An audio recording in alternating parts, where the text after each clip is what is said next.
En ce qui, en ce qui me concerne, le titre de ma présentation, c'est Éducation familiale des enfants sourds au Burkina Faso, apport des langues nationales et de la langue des signes naturels. Et je vais aller directement à la présentation, l'introduction. Le Burkina Faso compte 60 langues nationales et le français est la langue officielle. Dans le système éducatif formel, 10 langues sont des langues de scolarisation partenaires du français. Et notre étude s'est intéressée aux enfants et adolescents sourds sévères, profonds et totaux, prélinguaux et non scolarisés. Et l'étude a examiné les apports des langues nationales, des familiolectes mémogestuels et de la langue des signes naturels dans l'éducation des enfants sourds non scolarisés. Alors, on s'est posé quelques questions, notamment comment le couple négocie-t-il la communication avec leurs enfants sourds dans la famille? Comment les familles font-elles pour transmettre la langue des signes naturels à leurs enfants? Quelles stratégies mettent-elles en place pour guider les autres apprentissages en situation de bilinguisme, langue nationale, langue de signes? Ce sont les questions. Oui? Excuse-moi de t'interrompre. On a oublié quelque chose. Est-ce que tu as prévu un diaporama? Non. Non, d'accord. Je vais vous envoyer le document plus tard. Très bien, très bien. Excuse-moi de t'avoir. Voilà, donc, OK, merci. Là, ce sont là les questions que je me suis posées. Maintenant, parlant du contexte linguistique, c'est deux chercheurs qui ont établi la soixantaine de langues, 60 langues nationales. C'est Nikiema 96 et Sanogo 2002. Donc, jusqu'à présent, il n'y a pas eu de données contraires. Nous avons 60 langues nationales. Et la langue, le français est la langue officielle et la principale langue de scolarisation. De plus en plus, l'anglais aussi intervient, mais un peu partout, c'est le français qui est la langue de scolarisation. Et la population sourde reste cependant une minorité linguistique et culturelle, une minorité dont la langue est très peu étudiée.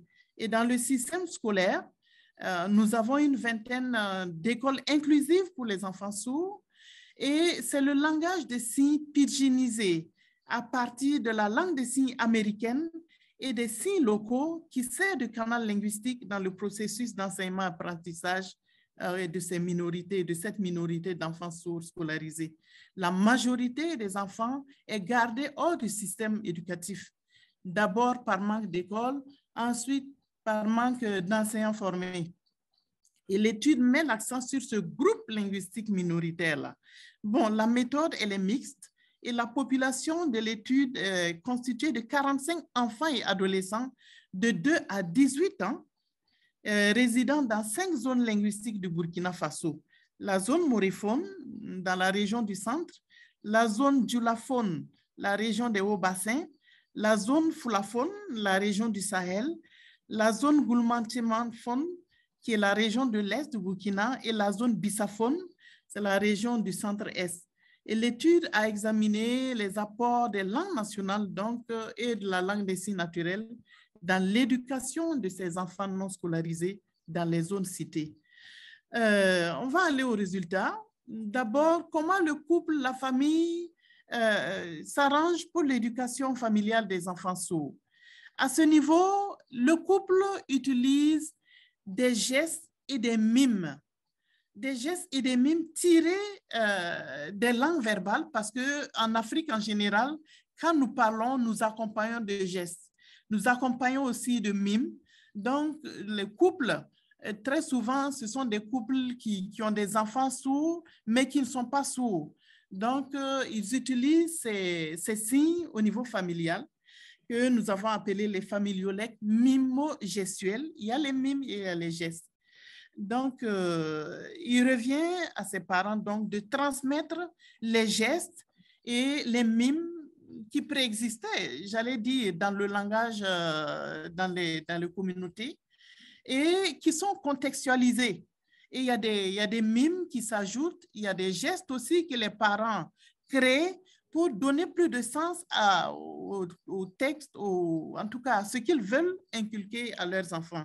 Et aussi pour leur permettre de développer des compétences cognitives pour leur permettre d'apprendre autre chose. Et donc, ces familiolectes mimo-gestuels-là, on peut les considérer comme la première langue acquise par les enfants sourds au niveau des familles. Tout comme les langues de signes étrangères, les familiolectes sont iconiques, polyréférentiels et multifonctionnels. Et ce sont des signes qui sont faits de gestes co-verbaux, de signes représentatifs qui répondent aussi aux réalités de Burkina Faso. Et la configuration manuelle représentative des mots et expressions est socio-culturellement adaptée à l'environnement de la communication. Maintenant, comment est-ce que les familles font pour transmettre la langue des signes naturels? Il faut dire que la langue des signes naturels, c'est un rassemblement de signes familiaux. Donc, tous ces signes mimo-gestuels concourent à la langue des signes naturels au niveau du Burkina. Les enfants sourds ne sont pas exposés très tôt à une langue de signes. Et c'est regrettable de le dire, mais il y en a qui découvrent la surdité de leurs enfants autour de 2-3 ans. Quand l'enfant ne dit pas mot, on dit oui, bon, qu'est-ce qui se passe? Il y en a qui accusent des génies, il y en a qui accusent... Et finalement, quand on fait des examens, on se rend compte que l'enfant est sourd. Soit qu'il a fait la méningite, soit en tout cas qu'il est né avec une surdité. Donc, les prémices et les éléments de communication sont absents en bas âge très souvent, en tout cas avec le public de l'étude. Et l'alternative donc à milieu de familial, comme je le disais, c'est les familiolectes qui combinent les mimes, les gestes, le pointage et une grammaire caractéristique de la communication visio-corporelle. Et la coexistence entre le langage verbal et le langage non verbal établit une articulation entre la langue des signes naturels et les langues nationales. Et dans le cas de notre étude, le moré, le djoula, le fulfulde, le gourmandchema, le bissa, ce sont des langues qui utilisent aussi des gestes, qui utilisent des mimes, qui sont entrés dans les signes et dans la langue des signes naturels. Et un fait fondamental qui est à retenir est que l'étude a révélé que d'une famille à une autre et d'une zone linguistique à une autre, au moins 70% des signes observés sont identiques. Et ce sont ces signes qui composent la base même de la langue des signes naturelle du Burkina Faso. Ce sont ces signes qui sont le fondement de la langue naturelle des signes communautaires, qui est aussi le tremplin des autres apprentissages. Il y a donc une articulation entre la langue des signes naturels et les langues nationales. Maintenant, quelle stratégie mettent les familles et les communautés en place pour guider les autres apprentissages en situation de bilinguisme, langue nationale, langue des signes? Aussi bien en milieu familial que communautaire, la langue des signes naturels côtoie les langues nationales qui véhiculent des cultures. Ainsi, dans chacune des zones linguistiques de l'étude, les interdits, les valeurs, la formation professionnelle, etc., sont enseignés grâce aux mimes, aux gestes, en somme, à la langue des signes naturels, qui est une langue structurée. Et le contexte linguistique burkinabé s'inscrit dans des traditions et des conceptions culturelles ancrées dans les mémoires et les comportements en société. Ça veut dire que l'individu dans sa société se comporte au regard de sa place et aussi au regard des normes, les normes linguistiques, les normes socioculturelles mises en place. Par exemple, dans certains milieux, on ne salue pas un chef comme on salue par exemple son ami, son oncle, sa tante. Il y a des manières de faire, soit la génuflexion, soit l'inclinaison de la tête, soit un comportement gestuel. Donc, il y a tout ça qui entre dans le langage des signes naturels. Et les schémas interprétatifs et comportementaux émanent donc de la culture burkinabé dans son ensemble, quoique d'une zone à une autre, il existe des subtilités linguistico-sociologiques qui sont observées. Et l'éducation des sourds en tant que procédé de transmission des savoirs, savoirs sociaux, savoirs traditionnels, savoirs scolaires et des compétences est aussi contextualisée. Cette éducation est aussi contextualisée. Et par rapport à la langue des signes naturels, c'est une langue minoritaire. Comme l'a dit Hugues tantôt, c'est des langues qui n'ont pas beaucoup de locuteurs ou alors qui ne sont pas reconnues comme langue nationale. Au Burkina, la langue des signes naturels, qui tire sa source des gestes naturels et qui accompagne les langues nationales dans l'éducation des sourds, n'est pas reconnue comme une langue nationale. D'abord, elle n'est pas décrite, elle n'est pas reconnue et on y fait très peu référence. Et notre perspective est de décrire cette langue naturelle des signes et la documenter afin qu'un plaidoyer soit fait pour sa reconnaissance en tant que langue d'alphabétisation fonctionnelle des personnes sourdes, non scolarisées et même des communautés. Et je dirais même que cette langue des signes, j'ai approché des enseignants, c'est une parenthèse, au niveau des écoles, qui disent que quand les élèves sont dans la cour de récréation, ils utilisent cette langue naturelle des signes que eux-mêmes enseignants ne comprennent pas. Ça veut dire que cette langue, elle est parlée par la communauté sourde, même si elle n'est pas reconnue. Donc, en tout cas, la conclusion que nous tirons est qu'au plan familial et sociétal, les canaux linguistiques d'éducation des enfants sourds non scolarisés sont les familiolèques mimogestuels et la langue des signes naturels. Bon, je le disais tantôt, hein, la description n'est pas faite, la documentation n'est pas faite, donc elle n'est pas reconnue. Et en tant que chercheurs, nous nous sommes lancés ce prochain défi-là, de décrire cette langue naturelle, la langue nationale des signes burkinabé, et continuer le plaidoyer pour renforcer l'éducation des enfants sourds au niveau du Burkina. Il y a un certain nombre de documents de référence que nous avons. Nous allons partager cette présentation un peu plus tard sur le site et nous pourrons en discuter. Je suis accessible pour ceux qui veulent en savoir plus, il n'y a pas de problème. Même après les débats de tout de suite, on pourra continuer la discussion. J'espère que j'ai tenu les 20 minutes. En tout cas, je vous remercie pour l'attention et je redonne la parole pour la suite. Merci. Merci beaucoup, Carole. Donc oui, c'est très bien au niveau de la gestion du temps. Je te remercie beaucoup. Donc là, on peut vraiment échanger sur ta présentation, peut-être pour mieux comprendre aussi le contexte du Burkina Faso, qui est vraiment très, très nouveau pour nous, puisque c'est quelque chose qui n'a jamais été développé dans le projet du UIES. Donc je pense qu'il y aura peut-être un certain nombre de questions qui te seront posées. Qui veut bien démarrer? Moi, j'ai une question, si je peux me permettre. Je ne sais pas s'il faut lever la main peut-être d'abord, non? On n'est pas très nombreux, donc là, c'est tout à fait gérable. Voilà, donc moi, je suis enseignante-chercheuse à Rennes 2 et j'ai le plaisir d'ailleurs de co-encadrer une doctorante du Burkina ici présente. Donc, tout ce qui concerne le Burkina nous intéresse.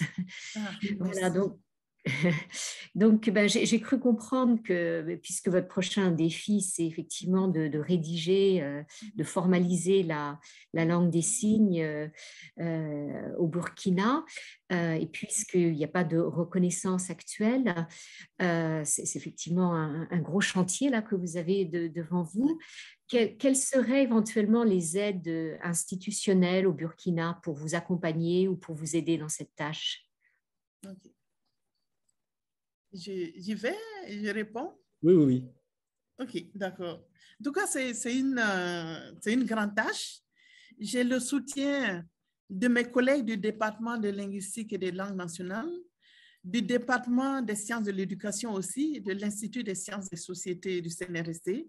Et je suis en train de travailler à demander l'aide de la SIL, la Société internationale de linguistique, et aussi du ministère en charge de l'éducation de base et de la promotion des langues nationales. Ils ont une politique linguistique et j'aimerais insérer mon projet dans ce qu'ils font pour demander aussi leur concours et le concours aussi des enseignants qui prennent en charge des enfants sourds et aussi le concours du ministère en charge de l'action sociale qui prend aussi en charge des personnes sourdes qui ne sont pas scolarisées et qui se retrouvent malheureusement pour la plupart dans la rue à mendier et qui ont des problèmes même quand ils vont dans les services sanitaires, ils ne peuvent pas communiquer avec les médecins parce que ces médecins ne parlent pas dans la langue des signes. Et j'ai un peu la chance qu'au niveau du Burkina, l'éducation inclusive est promue. Et dans ce cadre, il y a un soutien pour l'élaboration de documents didactiques pour accompagner les écoles. Donc, il y a cette grappe de petites aides que je peux obtenir et je suis en train de travailler à mettre en place ma stratégie et établir des contacts pour voir comment avoir de l'aide. Maintenant, ça c'est au niveau du Burkina. Au niveau international, je n'ai pas véritablement prospecté, mais s'il y a des ouvertures pour un partenariat dans un tel projet, ben, je suis ouverte. Voilà. Merci pour la question. Merci. Et puis merci aussi beaucoup, j'aurais dû commencer par là pour votre présentation. Merci. Merci. Très bien, merci beaucoup. Qui veut poursuivre? Moi, j'avais une question dans ce cas-là, en attendant un petit peu que vous réfléchissiez. D'accord.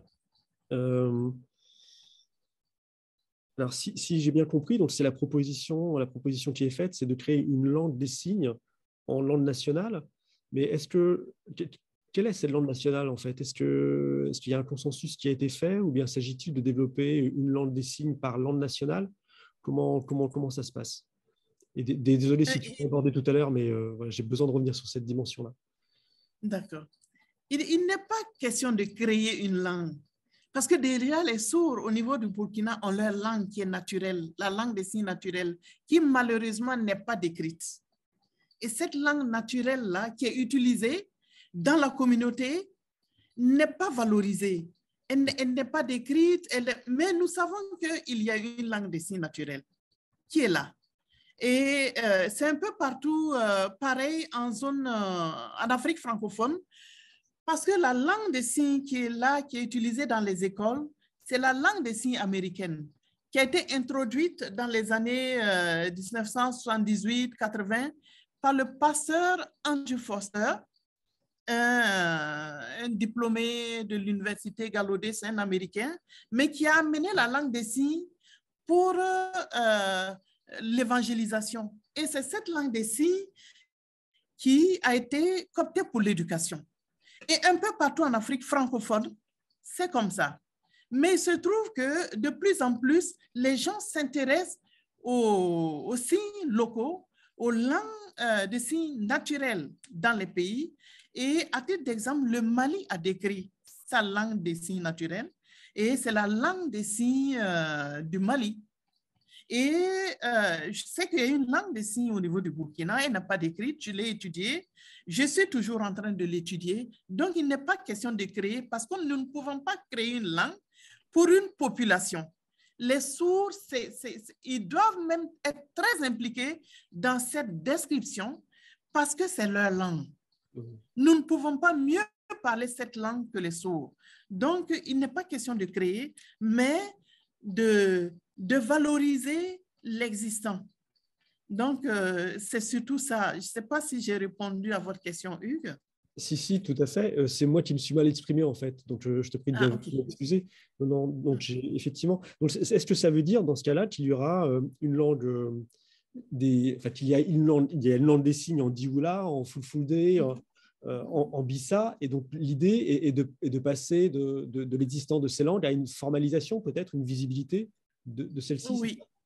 Oui, parce que l'étude a révélé que 70% des signes que nous avons observés sont identiques, que ce soit chez les Bissa, chez les Mossi, chez les Gourmandiers, chez les Peuls, c'est les mêmes signes. Donc, déjà, ça, c'est un facteur qui rassemble. Maintenant, il n'est pas exclu de donner une marge à chaque ethnie parce que je prends un simple exemple. Le concept de cultiver. Cultiver, on ne cultive pas de la même manière au nord du Burkina, au centre du Burkina et à l'ouest du Burkina parce que ce ne sont pas les mêmes outils qui sont utilisés. Au nord, c'est le sable, les paysans s'arrêtent et puis soulèvent le sable, ils ne se courent pas. Au centre, c'est avec une petite daba et on est courbé. À l'ouest, la daba est un peu plus large. Ce ne sont pas les mêmes instruments. Donc, le signe qui matérialise l'objet diffère d'une zone à une autre. Donc, il y a ces petites subtilités-là qui sont là et qui seront certainement gardées comme telles. Mais ce qui est factorisant, c'est que nous pouvons factoriser pour arrêter un lexique courant, on va le faire. Donc, c'est surtout ça.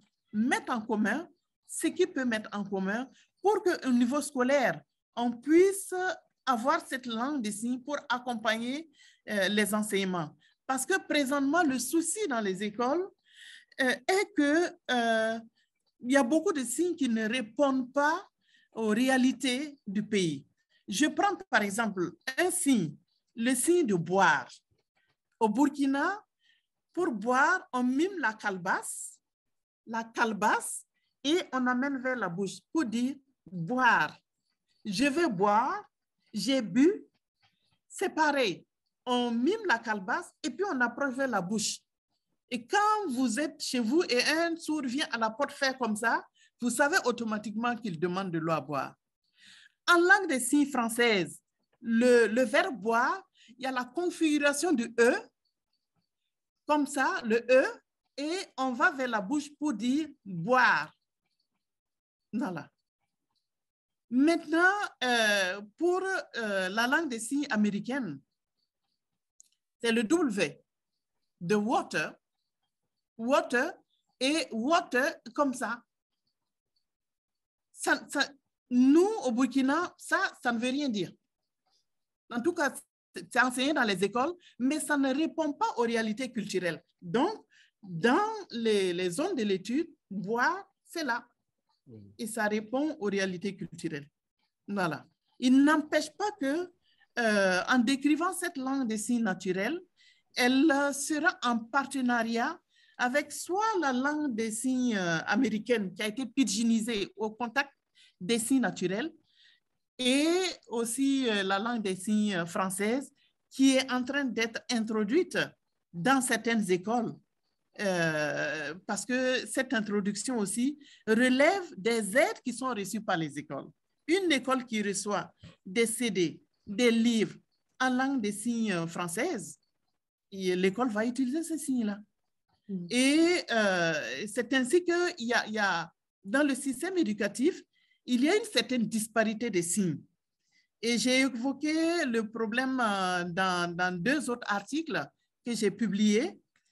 D'une école de l'Ouest à une école du Nord ou du Centre, il arrive que les enseignants ne se comprennent pas, mais que les élèves se comprennent.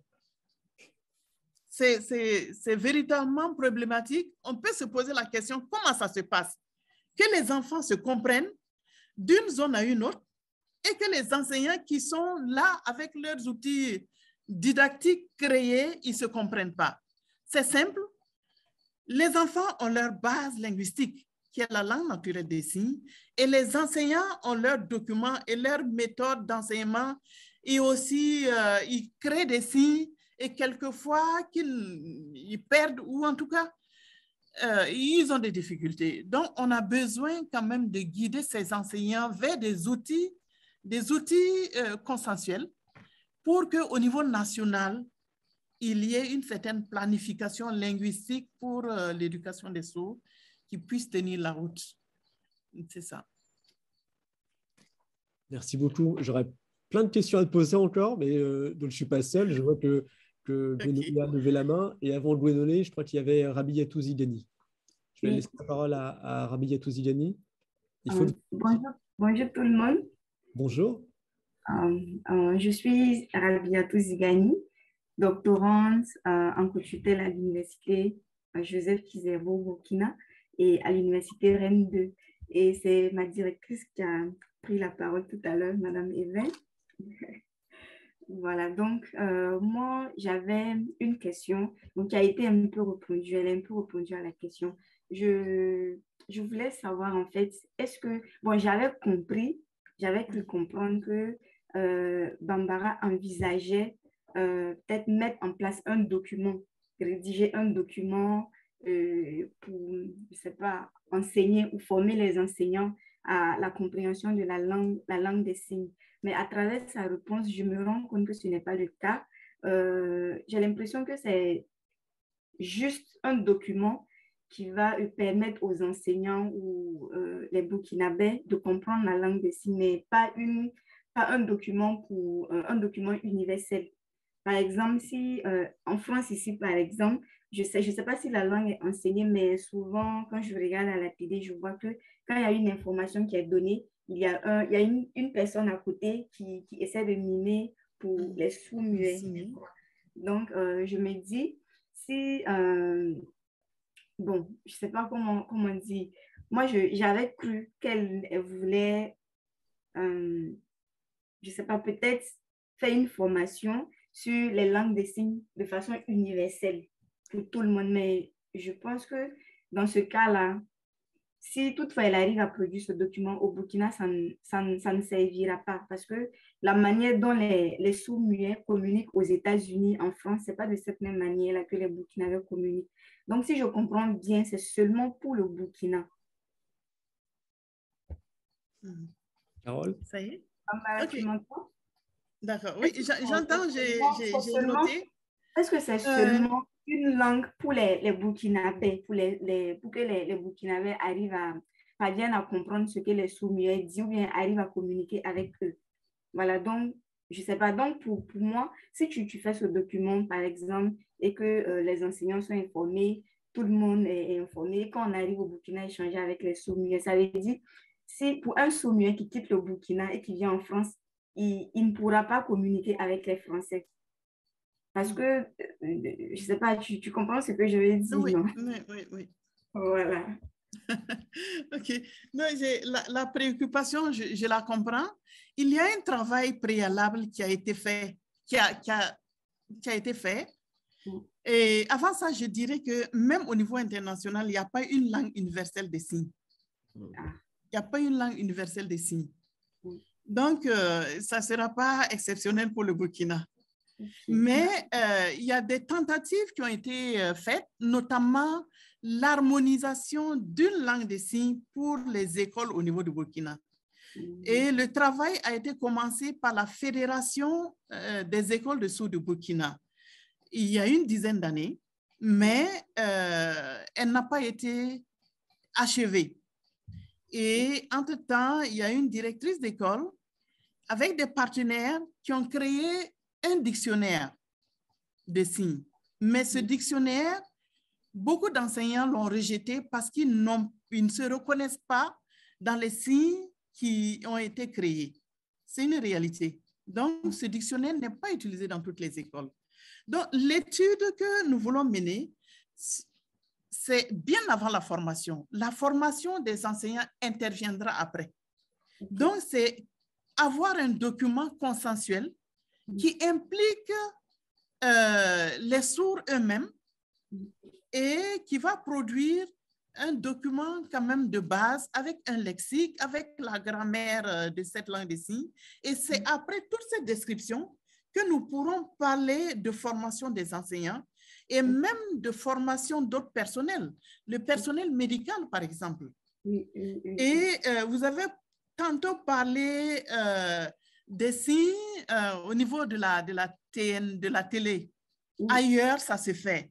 Au Burkina, on avait commencé, et si vous vous rappelez, il y a même présentement de temps en temps, quand c'est le président qui parle, par exemple, il y a quelqu'un qui signe pour que les autres sourds comprennent, les sourds comprennent. Mais il y a quelque chose que je veux vous dire que vous ne savez certainement pas. Ce qui se faisait à la télé nationale burkinabé, l'interprétation qui se faisait au niveau de la TNB, beaucoup de sourds ne comprennent pas. Et les sourds non scolarisés ne comprennent pas. C'est quelques signes seulement qu'ils réussissent à repérer. Et ils se réfèrent aux images pour se donner une image mentale ou en tout cas une compréhension de ce qui se dit à la télé.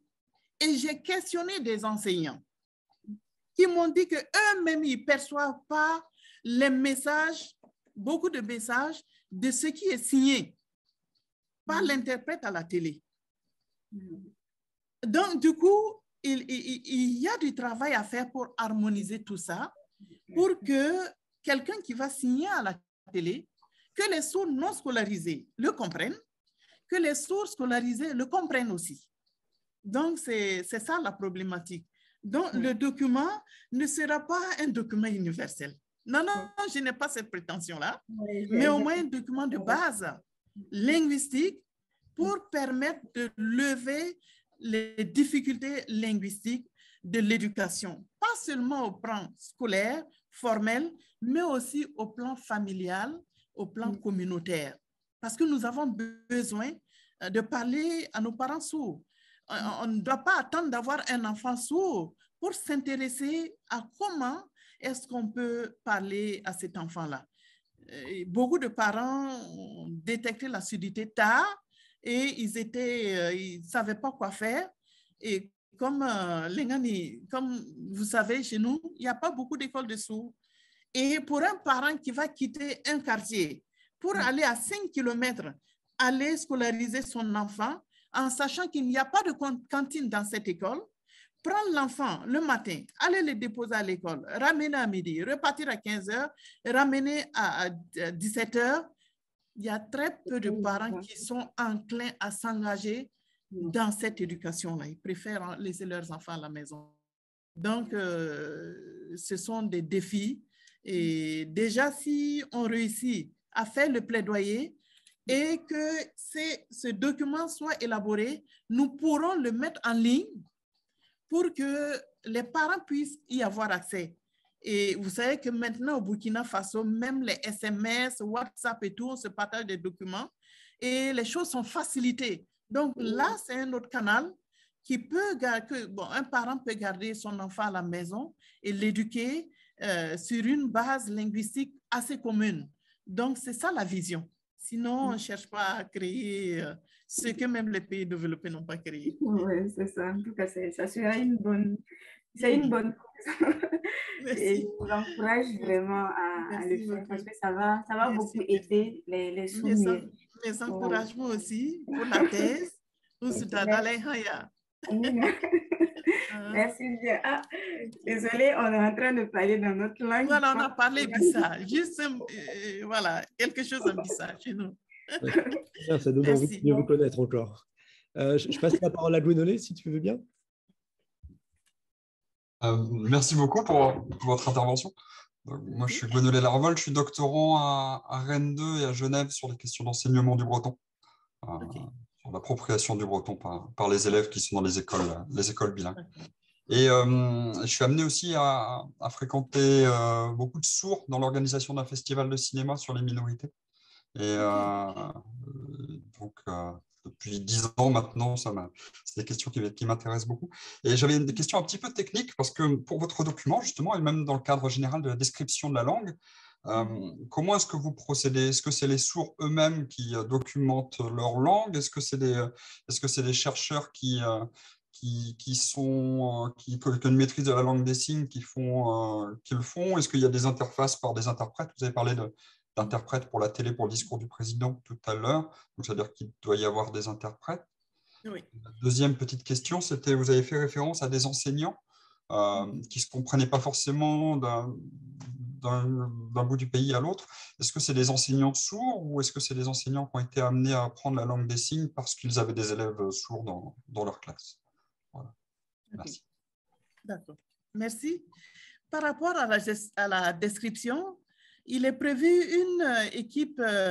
une équipe pluridisciplinaire, notamment des linguistes et des sociologues, et aussi des enseignants qui ont la pratique depuis plusieurs années, pratique de la langue des signes américaine et aussi des signes locaux, mais aussi des responsables au niveau ministériel qui vont nous accompagner. Mais le plus grand groupe sera le groupe des sourds. Parce qu'on ne peut pas parler de la langue des signes sans convoquer les sourds. C'est leur langue, c'est eux qui la parlent. Nous, les entendants, nous avons quelque chose en plus, l'oralisation, alors que les sourds, eux, c'est leur langue, c'est la langue des signes. Et leur contribution est très déterminante. Donc, ce public-là sera au centre même de la recherche. Et nous allons aussi associer des sourds qui ont quitté l'école et qui se retrouvent en emploi, parce qu'au Burkina Faso, ceux qui sont intégrés, les élèves sourds qui finissent le primaire, c'est très souvent les sourds légers, les sourds moyens qui sont intégrés au niveau du secondaire. Pour les sourds profonds, les sourds totaux, il y a très peu de possibilités parce que les enseignants eux-mêmes au niveau secondaire ne sont pas formés à la langue des signes. Donc, comment dispenser des cours de maths quand on n'a pas été formé à la langue des signes? Il y a les interprètes, comme vous avez dit, certes, mais bon, il faut que l'interprète aussi ait une maîtrise des maths, une maîtrise de la géographie, de la philosophie et de toutes les autres matières. Et au stade actuel, il n'y a pratiquement rien de fait pour les sourds profonds et les sourds totaux pour une intégration au niveau du secondaire. Donc, quand les élèves finissent le primaire, ils vont en apprentissage, soit la soudure, soit la couture, la maçonnerie. Et là encore, ils ont besoin d'interagir avec leurs patrons et aussi avec leurs clients. Donc, il faut que ce travail de formation au niveau communautaire soit fait pour permettre à ce groupe linguistique-là, à ce groupe de sourds, de pouvoir communiquer, de pouvoir s'exprimer aussi. Donc, c'est surtout ça. Maintenant, par rapport aux enseignants, il y a très peu d'enseignants sourds. J'ai rencontré juste 2 enseignants sourds et en fait, il y a un malentendant et un sourd appareillé. Les autres enseignants sont des entendants. Ce sont des entendants. Donc, comprenez que les enfants sourds, quand ils parlent entre eux dans la cour de récréation, eux-mêmes les enseignants, ils ne comprennent pas forcément ce que les enfants se disent. Ce sont des entendants, mais qui ont pris quand même souvent la latitude de créer des signes qu'ils imposent aux sourds. Et là aussi, j'ai dit, bon, c'est vrai qu'on veut transmettre les connaissances, mais il faut aussi qu'il y ait une certaine harmonisation. Et il y a des écoles, des zones, par exemple, dans la région des Hauts-Bassins, il y a une école, l'école des sourds du Faso. Leur fondateur, le directeur du moins de l'école, est le leader des enseignants et des directeurs au niveau de la région. Et chaque année, en début d'année scolaire, ce directeur convoque les autres directeurs et les autres enseignants et il revoit les signes qu'ils doivent utiliser. Ils harmonisent en quelque sorte. Mais ça, c'est au niveau régional. Au niveau national, ce n'est pas fait. Donc, en tout cas, les enseignants sont en leur grande majorité, sinon quasiment tous les enseignants sont entendants, ils ne sont pas sourds. Je ne sais pas si j'ai répondu aux questions. Merci à vous deux. Catherine. J'ai répondu, ça va? Bah, je crois, oui, Gwenolé a levé le pouce. C'est parfait, merci beaucoup. Ça va bien. Bonjour. Bonjour Catherine. Bonjour. Donc, je suis Catherine Bellet, je suis enseignant-chercheur à Rennes 2.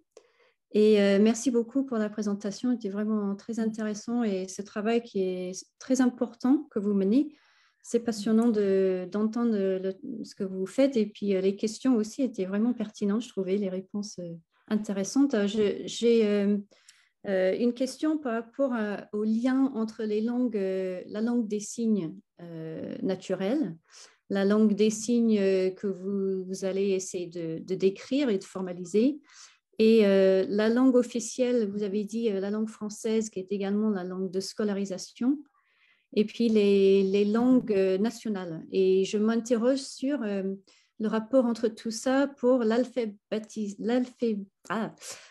pas à le dire, l'alphabétisation des enfants quand ils sont à l'école. Les enfants sourds, je suppose qu'ils apprennent à lire, à écrire, et que les enseignants se servent de la langue des signes naturelle pour aider à la rentrée dans la lecture. Et je me demande si c'est uniquement en français ou s'il y a également les langues nationales dans cet apprentissage de la lecture et de l'écriture.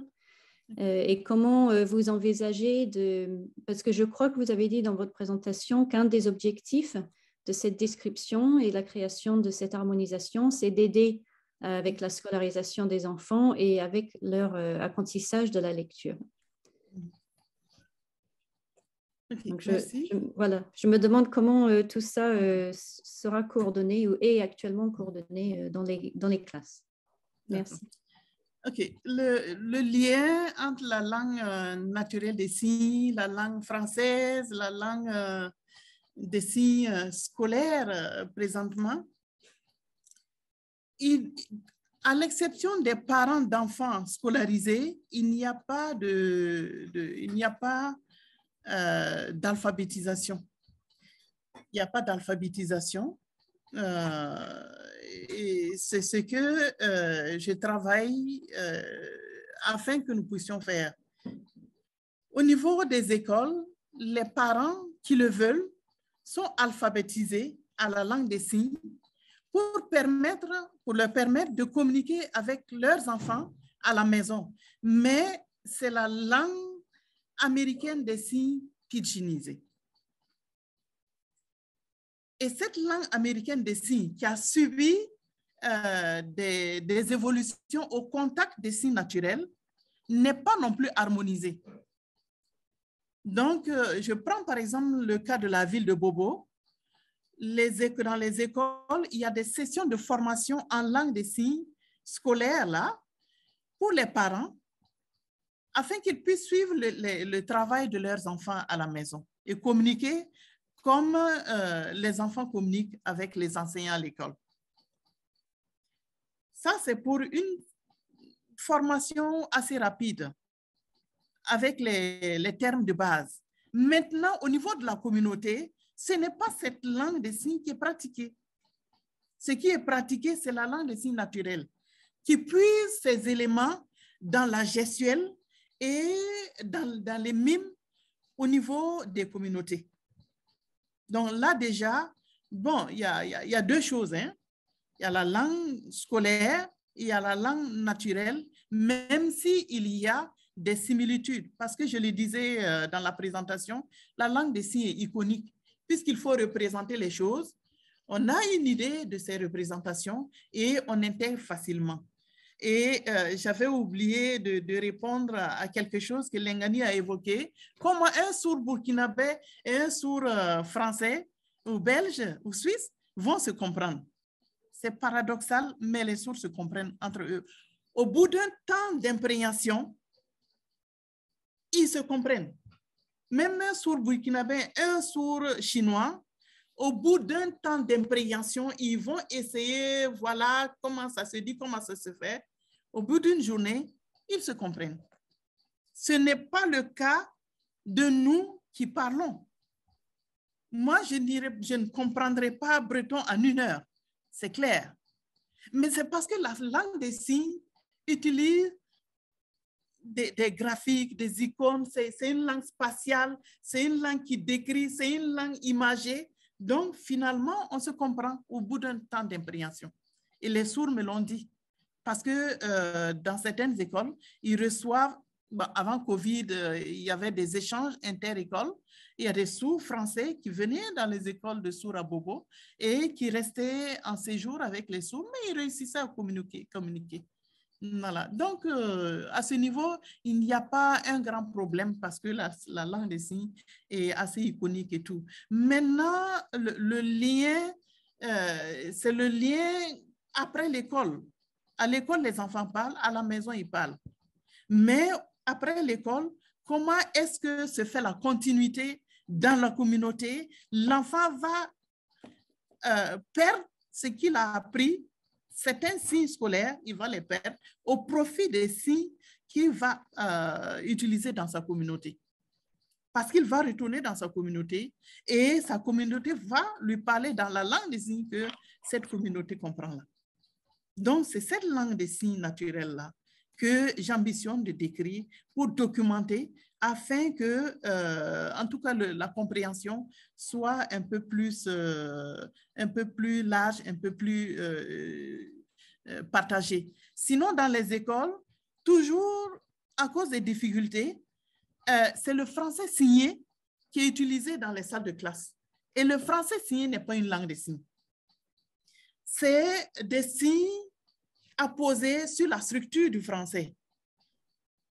Alors que les deux langues ont des signes totalement, des structures grammaticales complètement différentes.